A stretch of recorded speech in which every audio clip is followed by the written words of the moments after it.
স্বল্প পরিসরের জীবন তার, এক ঝটকা ঝড়ের মতো যেন। অনেকেই বলবেন তার প্রথম পরিচিতি তিনি পাক পপ সিঙ্গার, কিন্তু কোন দেশের গণ্ডিতে আটকে থাকেনি তার সুরসত্তা। ৭০ দশকের একেবারে শেষ, ৮০ দশকের গোড়ায় ভারতে তখন ডিস্কো হাওয়ার উন্মাদনা। হঠাৎই এক নতুন একেবারে অন্য ধরনের এক কণ্ঠ তার জাদুর ঝলক ছড়িয়ে দিল সর্বত্র। বয়সে সে কিশোরী, গলায়ও যেন সেই আনকোড়া সতেজতা, নতুন স্বর, নতুন সুর। নাজিয়া হাসান।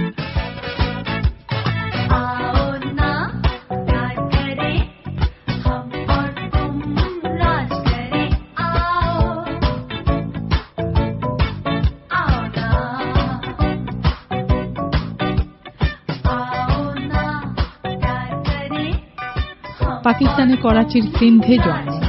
বড় হওয়ার বেশ খানিকটা পর্ব কেটেছে লন্ডনে।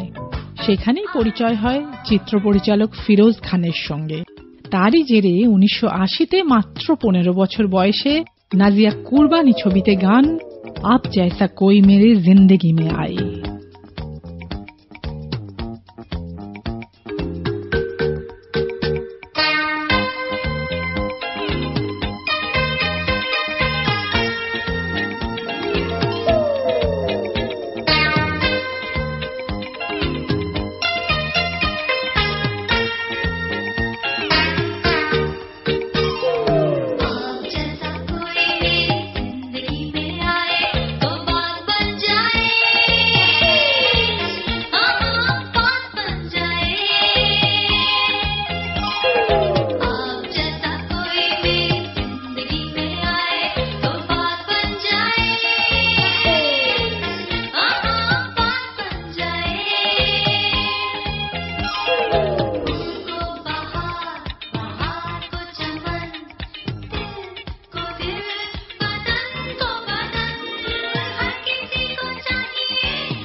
তৈরি হয় ইতিহাস।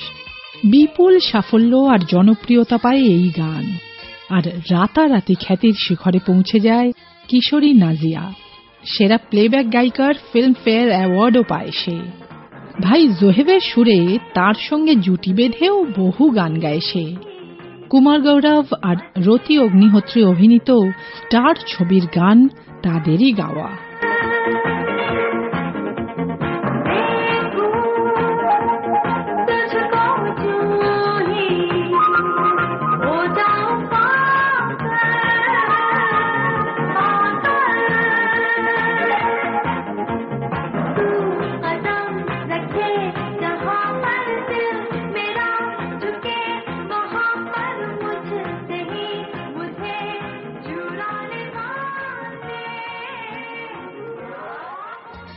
পাকিস্তান ও ভারতে রেকর্ড হিট হয় নাজিয়ার প্রথম অ্যালবাম ডিস্কো দিওয়ানি।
তারপর বুম বুম আর তৃতীয় অ্যালবাম ইয়াং তারাং পাকিস্তানের প্রথম মিউজিক ভিডিও।